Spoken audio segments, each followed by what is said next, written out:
मंगलमय मंगल करण वीतराग विज्ञान नमो ताहि जाते भये अर्हन्तादि मगान। जो विद्यादि सागर सुधी, जो विद्यादि सागर सुधी गुरु हैं हितैषी। शुद्धात्म में निरत नित्य हितोपदेशी। वे पाप ग्रीष्म ऋतु में जल हैं सयाने। पूजूं उन्हें सतत केवल ज्ञान पाने। पूजूं उन्हें सतत केवल ज्ञान पाने।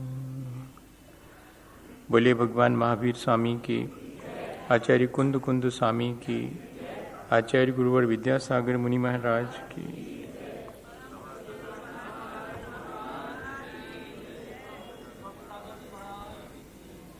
हम सभी लोगों ने पिछले दिन जब एक साथ मिल बैठकर इस बात पे विचार किया था कि अपने जीवन को अच्छा बनाने के लिए बहुत ज़रूरी है कि हमें अपने जीवन में जो कार्य अनिवार्य रूप से करना है उन्हें हम प्रायोरिटी दें, उन्हें हम पहले करें। और इतना ही नहीं, उन्हें समय पर करें, रोज करें, कभी भूल में भी उनको छोड़ें नहीं।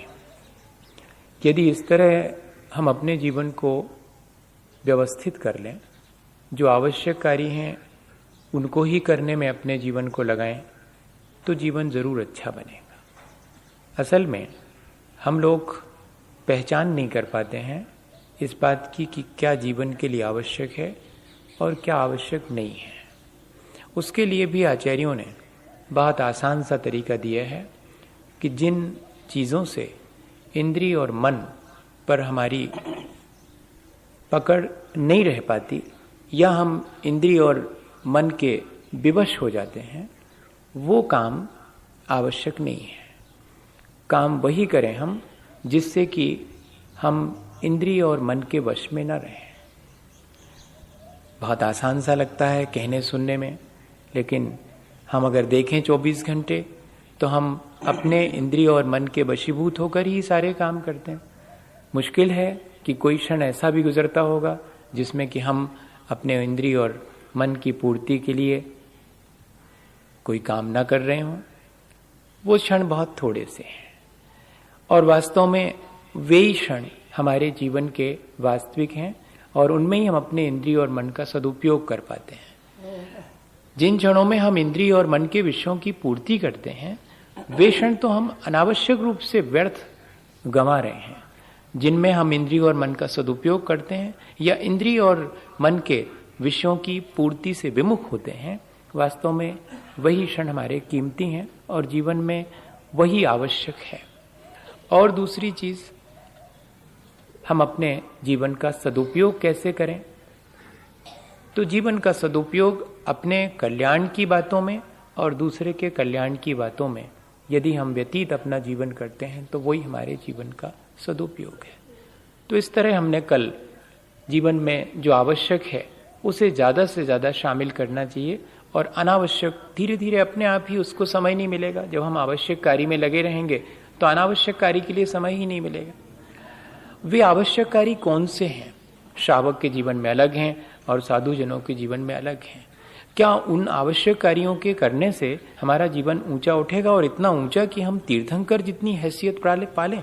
तो आचार्य भगवंतों ने तो यही लिखा है कि कोई अगर अपने श्रावक है और वो श्रावक के जो आवश्यक हैं उनको करे, या साधु है और वो अपने आवश्यक कार्यों को ही करे, अन्य किसी कार्य को ना करे, तो उसका जीवन तीर्थंकरों जैसी ऊंचाई को पा सकता है। अभी तक तो हम ये सोचते हैं कि हमने भगवान की पूजा कर ली, वो एक आवश्यक है। महाराज आ गए तो उनकी सेवा कर ली, वो दूसरा आवश्यक। देव पूजा, गुरु उपास्ति, थोड़ा सा 4 लाइनें शास्त्र की पढ़ ली, ये भी हो गया। फिर हम संयम, तप और त्याग, यही तो श्रावक के 6 आवश्यक हैं। इनसे क्या प्राणी मात्र का कल्याण हो सकता है? इनसे तो हमारा अपना होगा।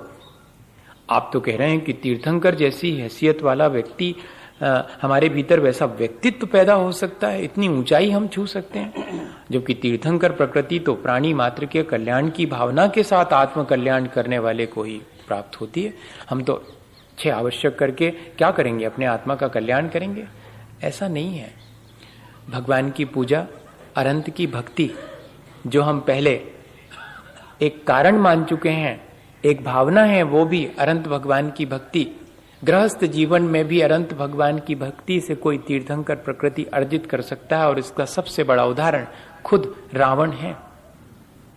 रावण ने जब बलि महाराज को, और जो पर्वत पर बैठे हुए ध्यान में लीन थे, शत्रुता के वशभूत होकर के उन पूरे पर्वत को उठा करके और फेंक देने की कोशिश की थी, और अपने दंड से जमीन में भीतर प्रवेश करके उस पर्वत को उखाड़ने की कोशिश की थी, तब बलि मुनि महाराज ने, चूंकि उस पर्वत पर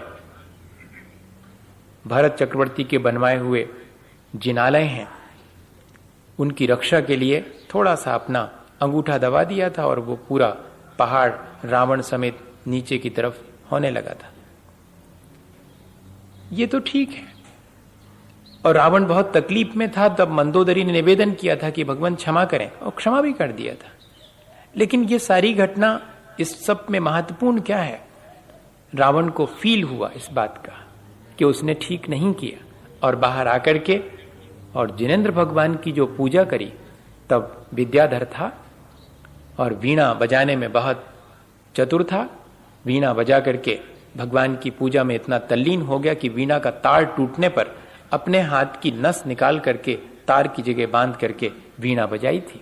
और उस अरध भक्ति के फलस्वरूप कहते हैं कि तीर्थंकर प्रकृति का बंध। एक गृहस्थ व्यक्ति भी अपने जीवन में अनंत भगवान की भक्ति से इतनी ऊंचाई अपने व्यक्तित्व में ला सकता है।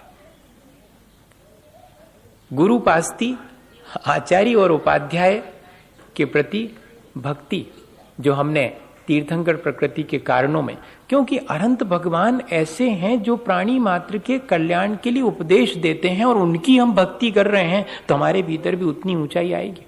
आचार्य भगवंत भी अपने शिष्यों को हाथ पकड़ करके और चलना सिखाते हैं, सहारा देते हैं, वे भी दूसरे के कल्याण की भावना भाते हैं, इसलिए हम उनकी भक्ति करेंगे तो हमारे भीतर उतनी ऊंचाई आएगी। उपाध्याय महाराज का काम भी यही है कि वे उपदेश दे करके और व्यक्ति को सन्मार्ग पर लगाते हैं, बुरे मार्ग से बचा लेते हैं।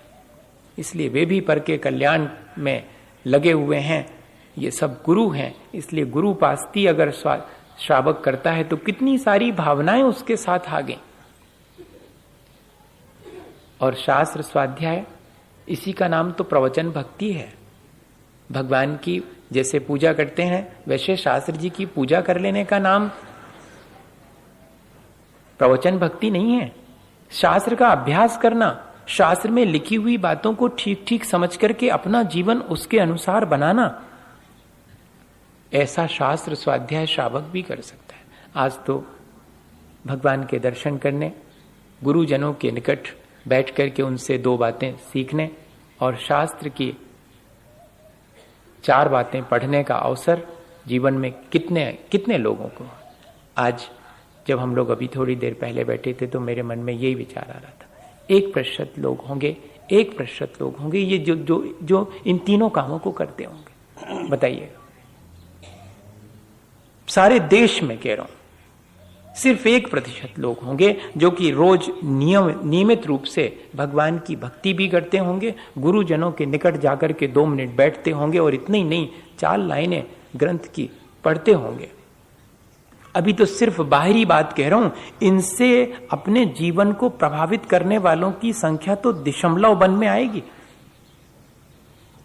इनसे लाभ लेने वालों की छोड़ो, सिर्फ इनके कांटेक्ट में, इनके संपर्क में मेरे जीवन के कुछ क्षण व्यतीत हों, इस तरह की भावना भी होना बहुत मुश्किल है। और संयम, तप और त्याग ये तो अत्यंत दुरूह और कठिन, आउट ऑफ डेट चीजें हैं आज की भाषा में। कौन संयम की बात करे, कौन तप की बात करे और कौन त्याग की बात। ये हम लोग ये सोचते हैं कि संयम, तप और त्याग से सिर्फ हमारा ही कल्याण होगा। ये तो वो लोग करते हैं जो सिर्फ अपने कल्याण करने में लगे हैं। जो व्यक्ति अपने जीवन को अनुशासित रखता है वो ही दूसरे के कल्याण में निमित्त बन सकता है। जो व्यक्ति तपस्या यानी संतोष, अपने जीवन में अत्यंत संतुष्ट होकर के जीना ही तपस्या है। इच्छाओं को जीतने का नाम तप है। इच्छाओं को जीतने वाला अत्यंत संतुष्ट होगा। तो जो व्यक्ति अत्यंत अनुशासित और संतुष्ट होकर के जीवन जीता है, बताइए उसके द्वारा ही दूसरे का कल्याण होगा, स्वयं का तो होगा ही, क्योंकि वो अनुशासित और संतुष्ट होकर जीवन जी रहा है। इसलिए संयम और तप सुनने में कठिन है, लेकिन अपने जीवन को अनुशासित और संतुष्ट बनाना, शांति पूर्वक अपना जीवन बिताना, ये क्या कोई कठिन बात है क्या। और त्याग, पर प्रीति करणार्थम, दूसरे के प्रति प्रेम व्यक्त करने के लिए। तत्वार्थ राज वार्तिक में तो अकलंक स्वामी यही लिखते हैं कि दान वो है जिससे कि प्राणी मात्र के प्रति और प्राणी मात्र का अपने प्रति प्रेम उत्पन्न हो जाए, प्रीति जाए दे। दान और त्याग हमारे जीवन में प्राणी मात्र से हमें जोड़ता है, हमारी भावनाओं को इतना विशाल कर देता है कि जिसमें सब समा जाते हैं। हम लोग आज गौर से देखें, खूब संयम करने वाले लोग हैं, पर खुद का जीवन अनुशासित है क्या जिससे दूसरे मैसेज ले सकें। खूब तपस्या करने वाले लोग होंगे लेकिन जीवन में संतुष्ट हैं क्या वो, गौर से देखें। खूब दान देने वाले लोग मिलेंगे लेकिन क्या उन्हें प्राणी मात्र के प्रति प्रीति है, उनके प्रति प्राणी मात्र की प्रीति है। दान देने वाले को कोई चाह रहा है या कि उससे ईर्ष्या ही करने वाले लोग मिलेंगे। क्यों मिलेंगे? क्योंकि वो अहंकार करता है तो सामने वाले को ईर्ष्या करनी पड़ती है। ये क्रियाएं जो 6 थीं श्रावक के जीवन में, वे भी उसके जीवन को ऊंचा उठा सकती थीं, लेकिन ये तो पूछते हैं कि पूजा कैसे करना चाहिए, महाराज के सेवा कैसे करना चाहिए, स्वाध्याय कैसे करना चाहिए, ये तो हम पूछते हैं, लेकिन इन सब की अप्रोच क्या है ये कोई नहीं पूछता। इन सब से हमारे जीवन में क्या आना चाहिए। हो सकता है आपने बहुत बढ़िया बिल्कुल व्यवस्थित ढंग से देव पूजा करी हो, लेकिन उससे कोई संदेश लेकर के बाहर लौटे हैं या कि जीवन ज्यों का त्यों है। बस इसी वजह से तो ये 6 आवश्यक हमारे जीवन को ऊंचा नहीं उठा पाते, बल्कि तो जबकि इन 6 आवश्यक को भी हम शांति पूर्वक अगर करें तो इनसे भी हमारा जीवन उठ सकता है। श्री कृष्ण के जीवन में मात्र औषधि दान देने से तीर्थंकर प्रकृति, ये गृहस्थों के उदाहरण हैं जिन्होंने की तीर्थंकर प्रकृति बांधी है। अभी मैंने मुनि जनों के आवश्यक की चर्चा नहीं करी।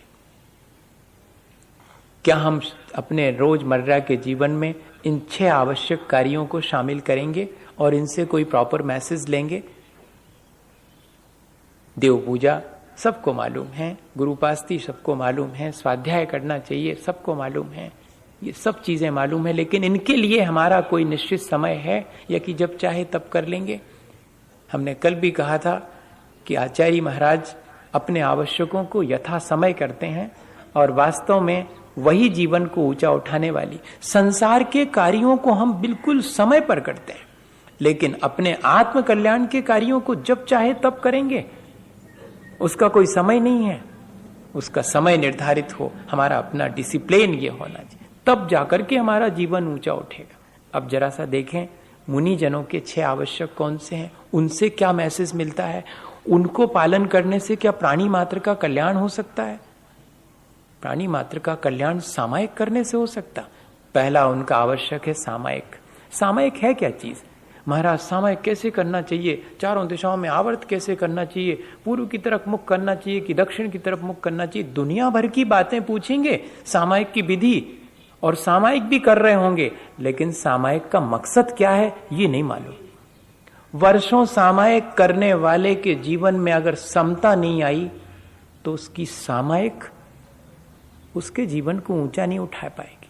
समता की साधना का नाम सामायिक है, मैत्री की साधना का नाम सामायिक है, अभय की साधना का नाम सामायिक है, सहिष्णुता की साधना का नाम सामायिक है। ये 4 चीजें हैं सामायिक के मायने। सामायिक कोई प्रक्रिया नहीं है, सामायिक कोई विधि नहीं है कि ऐसा ऐसा हमने कर लिया। सामायिक में तो समता का स्वर पैदा होना चाहिए। सुख दुख, जय पराजय, लाभ हानि, सब में प्रसन्नता, ऐसा बहुत कम देखने में आता है। ऐसा व्यक्ति ही अपने जीवन को उतनी ऊंचाई दे सकता है। सबके प्रति समता रखने वाला ही सबके कल्याण की बात सोच सकता है। सबके प्रति मैत्री रखने वाला ही सबके कल्याण की बात सोच सकता। सबको अपने जीवन से निश्चिंत कर देने वाला, अभय दे देने वाला ही, आप हमारी तरफ से निश्चिंत रहो, हमारी तरफ से आपके जीवन में कोई तकलीफ नहीं आएगी कभी भी। क्या ऐसी निश्चिंतता हम दूसरे को दे सकते हैं? सामायिक यही सिखाती है, मेरे जीवन से किसी को कोई तकलीफ ना पहुंचे, मैं लोगों को इतना निश्चिंत कर सकूं कि मेरी तरफ से आप निश्चिंत रहिए। आपकी मदद नहीं करूंगा, भले ही ना कर पाऊं, लेकिन आपके जीवन में कभी भी चोट नहीं पहुंचाऊंगा, तकलीफ नहीं पहुंचेगी। मेरी अपनी लाइफ स्टाइल से, मेरे अपने जीवन से किसी के जीवन को कोई क्षति नहीं पहुंचेगी। ये साधना है सामायिक की। और सहिष्णुता, सहनशीलता, मानसिक भी और शारीरिक भी एक जैसे बैठ जाते हैं। शरीर पर आने वाली विपत्तियों को सामायिक के समय में सहन करते हैं, कष्ट सहिष्णुता, और मन में निरंतर प्राणी मात्र के कल्याण का विचार करते हैं सामायिक के क्षणों में। यह है वैचारिक सहिष्णुता। वरना दुर्जन क्रूर कुमारग्रतों पर, ऐसे लोगों पर तो क्षोभ सबको होता है, लेकिन उन क्षणों में भी ऐसी साधना करना कि ऐसे जीवों के प्रति जो कि उन मार्ग पर लगे हैं, उनके प्रति भी क्षोभ नहीं है, साम्य भाव है, उनके कल्याण की भी भावना, वे भी कल्याण करें। अभी 2 दिन से वही चीज तो सामने आ रही है। हमारा समत्व गड़बड़ाने लगता है उस बात को सुन करके कि कैसे लोग हैं, टेरर क्रिएट करते हैं, चाहे जिसको मार देते हैं। हम भगवान की पूजा भजन करने जा रहे हैं और हमारे लिए जो है, और मार दिया। इतनी क्रूरता, इतना हिंसात्मक अप्रोच। लेकिन मन में क्षण भर को तो आता है कि उनके प्रति भी ऐसा ही व्यवहार करना चाहिए, लेकिन अगले क्षण अपने को संभालना पड़ता कि नहीं, सठे साठ्यम समाचरित नहीं, समता का स्वर नहीं खोना चाहिए, समत्व, उनकी भी बुद्धि ठिकाने आवे, वे भी अपना कल्याण करें, क्यों ऐसा कर रहे हैं, ऐसा भाव आना चाहिए। ये है समत्व की साधना। रामदास शिवाजी के गुरुजी थे, दूसरे के खेत में गन्ने खा लिए थे, बहुत प्यास लगी थी, इसलिए किसान ने आकर के वही गन्ना छुड़ाकर आधा खा पाए थे और खूब पीटा था उनको, और शिवाजी तक खबर पहुंच गई थी, तो उस किसान को पकड़वा लिया था दंड देने के लिए। और रामदास वहीं बैठे हैं, गुरुजी उनके, शिवा इसको दंड देना जरूरी है। हाँ गुरुजी, इसको दंड देंगे। तो कौन देगा? मैं देता हूं, मैं राजा हूं। शिवाजी ने कहा नहीं नहीं, तुम नहीं, मेरे को मारा है इसलिए मैं इसे दंड दूंगा, तो आप ही दें दंड। तो शिवा, इसे दंड स्वरूप 5 गांव दे दो। अरे 5 गांव दे दो? इसने तो आपको इतनी पिटाई करी। अरे इसने इसलिए पिटाई करी ना क्योंकि इसके पास खुद के खाने को नहीं है, गरीब है, एक गन्ना खा लिया किसी और ने तो उसको तो क्षति पहुंचेगी बहुत, इसको गांव दे दो 5, तब फिर ये अपने यहां पर सबको गन्ने खाने देगा।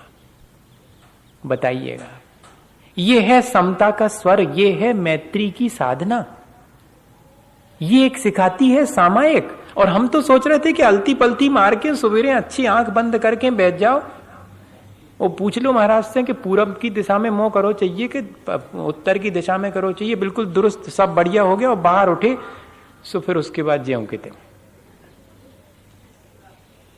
ये है क्या? ये सामायिक है क्या? मेरे ख्याल से तो ये सामायिक का क्या कहें उसको, वो शब्द छोटा है, नहीं कहना चाहिए।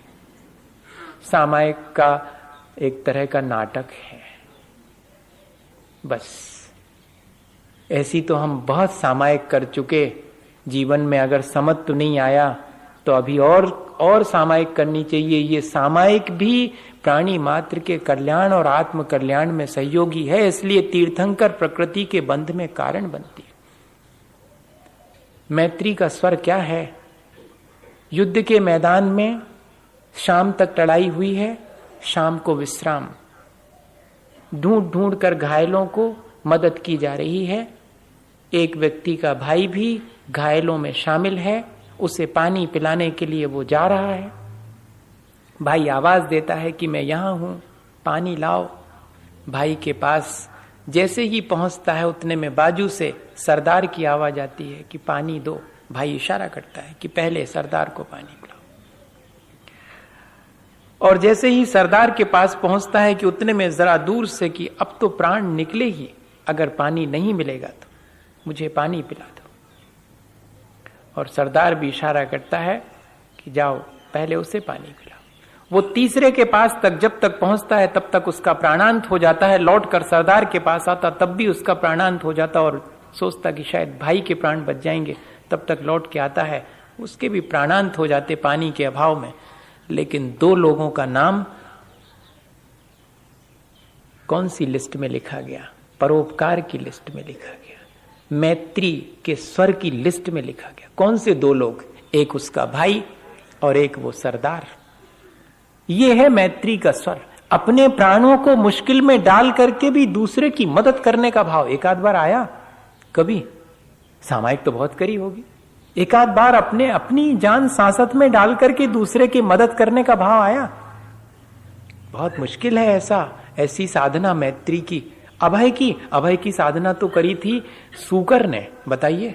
हम और आपका नाम नहीं आया, समंतभद्र स्वामी ने सूकर का नाम लिया अभय दान देने की साधना करी थी उसने।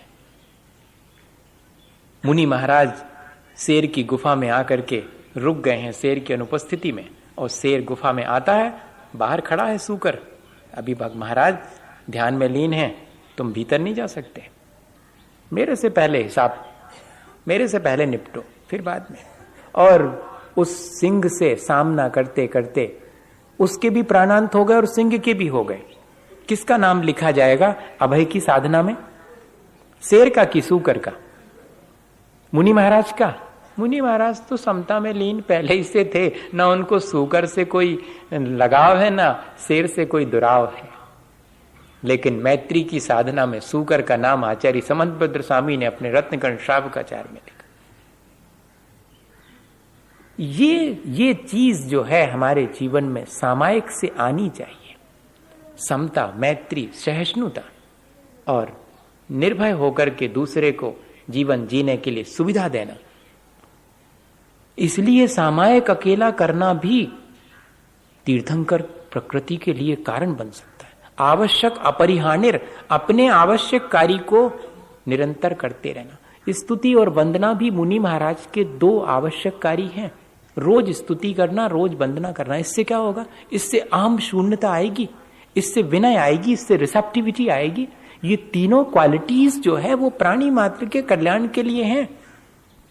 विनयवान व्यक्ति दूसरे का कल्याण कर सकता, अहंकारी व्यक्ति कोई दूसरे का कल्याण नहीं कर सकता। वो दूसरे को चोट पहुंचा सकता है, कल्याण नहीं कर सकता। इसलिए अहम शून्य होने के लिए स्तुति और विनय दो चीजें रखी। एक तीर्थंकर की स्तुति को वंदना कहते हैं और 24 तीर्थंकर की स्तुति को चतुर्विंशति स्तव। ये दोनों अलग अलग आवश्यक हैं, रोज करना जरूरी है मुनि महाराज को, ताकि उतनी देर के लिए कि मैं मुनि महाराज हूं, मेरी इतनी प्रतिष्ठा है, मेरा इतना यश है, आ गया अहंकार, चलो खड़े हो जाओ भगवान के सामने, कुछ भी नहीं हो, दुनिया के सामने हो सब कछु, मनो इनके सामने तो कच्चू नहीं है, झुको, दुनिया तुम्हारे सामने झुक रही है, तुम इधर झुको। ये रोज करना पड़ेगा। तीर्थंकरों की 24 तीर्थंकरों की एक साथ भी और इंडिविजुअल भी अलग अलग दो चीजें रखी। अरे 24 तीर्थंकर की करवा देते एक साथ, अकेले एक की क्यों? नहीं, इंडिविजुअली भी करो एक एक की और साइमल्टेनियस एक साथ भी करो 24 तीर्थंकर की। पता नहीं एक में चूक जाओगे तो दूसरे में नहीं तो तीसरे में कहीं ना कहीं तो झुकोगे। कहीं ना कहीं तो तुम्हारे मन में विनय का भाव आएगा। इसके लिए ये इतनी बड़ी चीज रखी हुई है। और फिर प्रतिक्रमण और प्रत्याख्यान, कन्फेस करना और आगे नहीं करने के लिए तैयारी करना, दोनों चीजें। निर्दोष होकर के अपना जीवन जीना। जो व्यक्ति अपना जीवन निर्दोष होकर जीता है वो ही दूसरे का कल्याण कर सकता है।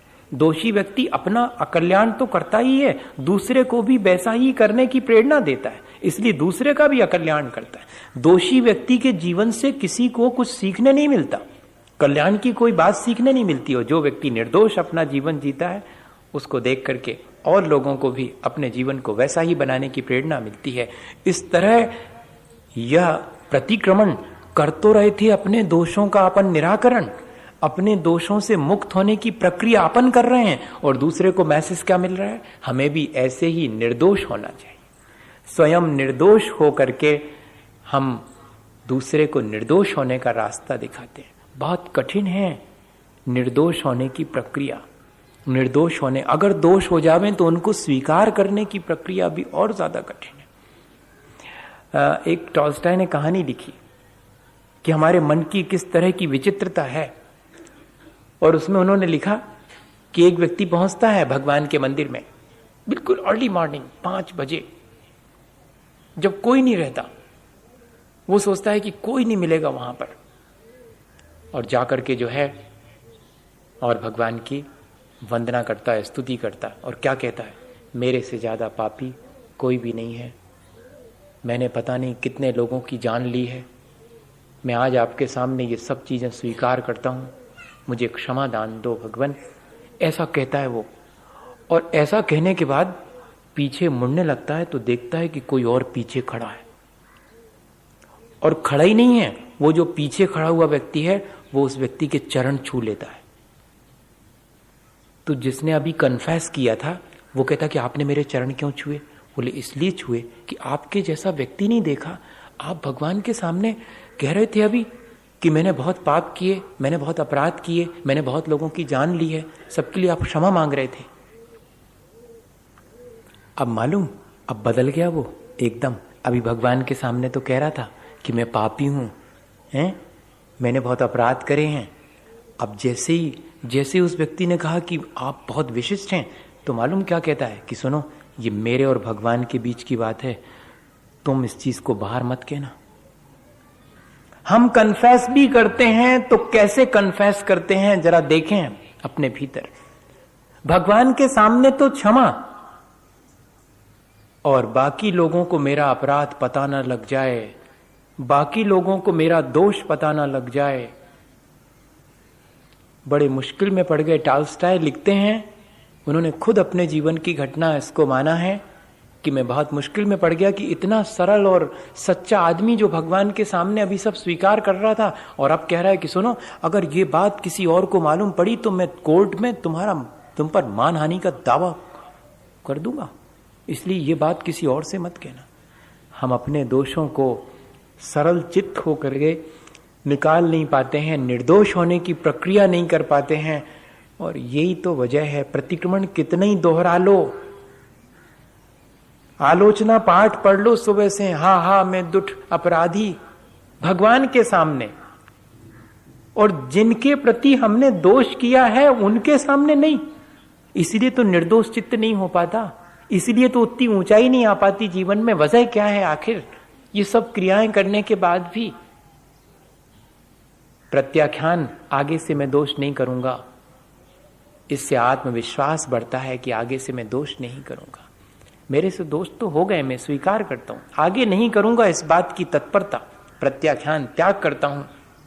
चीजों को ग्रहण करने के बाद तुरंत त्याग करने का भाव आ जाना।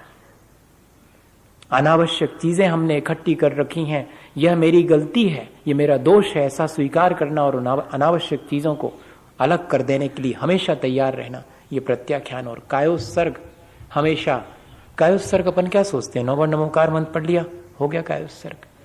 ये भी एक आवश्यक है। कायोत्सर्ग करने से भी दूसरे का कल्याण होता है, जरूर होता है। अपने शरीर से ममत्व छोड़ने का नाम कायोत्सर्ग है। जितनी देर के लिए हम शरीर से ममत्व छोड़ते हैं वे क्षण हमारे कायोत्सर्ग के हैं। और शरीर का ममत्व छूट जाए भैया तो दूसरे की सेवा कर सकते हैं। जो व्यक्ति अपने शरीर में आसक्त है वो दूसरे की सेवा और दूसरे के कल्याण का विचार ही नहीं कर सकता। पूरे 24 घंटे अपने शरीर की सेवा में ही लगा हुआ है जीवन। अगर अपना झांक के देखें तो अब थक गया है शरीर, सुलाओ इसको, सेवा करते रहो 24 घंटे। जो शरीर की सेवा में लगा है वो व्यक्ति प्राणी मात्र के कल्याण और उनकी सेवा का भाव ही नहीं कर सकता। इसलिए आचार्यों ने लिखा कि अपने शरीर से ममत्व छोड़ने की साधना भी करना, कायोस करना। एक मुनि महाराज को दिन भर में कम से कम 28 कायोस करने का नियम है, मिनिमम। वैसे तो पूरे दिन भर जो है शरीर से ममत्व छोड़ करके साधना करना, तभी जाकर के दूसरे के कल्याण का कुछ विचार कर पाएंगे। वरना तो एक गृहस्थ तो 24 घंटे ही अपनी शरीर की सेवा में, मुनि महाराज को भी करना पड़ती शरीर की सेवा। 20-25 मिनट जाओ इसमें डाल दो ताकि दिन भर काम ले सकें इससे, थोड़ा इसको लिटा दो 2-4 घंटे बस, बाकी लगाए रखो इसको। इससे ममत्व अगर जागृत हो गया तो फिर ना अपना कल्याण और दूसरे का तो है ही नहीं। इस शरीर से निर्ममत होने के लिए प्रयत्न करना भी अपने कल्याण के साथ साथ दूसरे के कल्याण में निमित्त बनता है। आचार्य महाराज के जीवन के तो बहुत अवसर है, मैंने देखा 36 घंटे और एक बार तो 72 घंटे एक ही आसन पर शांत भाव से बैठे हुए। क्या सोना, क्या खाना, कोई क्रियाएं नहीं जो कि अनिवार्य मानी जाती हैं, कम से कम भोजन और शयन।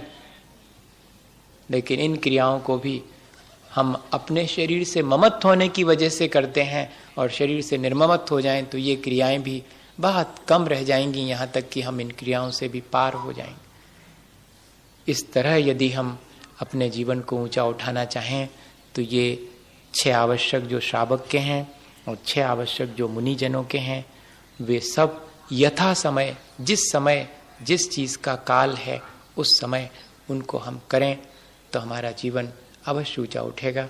इस तरह अपन ने 16 कारण भावनाओं में से एक भावना और समझ ली कि अपने आवश्यक को पहचान कर अपने जीवन में उन आवश्यक कार्यों को करने के लिए यथा समय तत्पर रहना, रोज रोज करना। आज तो हम भूल ही गए, सामायिक भूल गए, अरे वाह, भोजन खाना नहीं भूले। आज तो हम स्वाध्याय भूल गए, आज तो हम भोजन करते समय रस परित्याग ही भूल गए। नहीं भैया, ऐसे नहीं काम चलेगा। रोज करें, समय पर करें, कभी नहीं भूलें अपने जीवन के कल्याण की बातों को। भावना तो बनाई रखें कम से कम कि मुझे करना है, तो इतने मात्र से भी जीवन का कल्याण होगा। इसी भावना के साथ कि हम सब लोग अपने जीवन का कल्याण करें, अच्छा बनाएं। बोलिए आचार्य गुरुवर विद्यासागर मुनि महाराज की।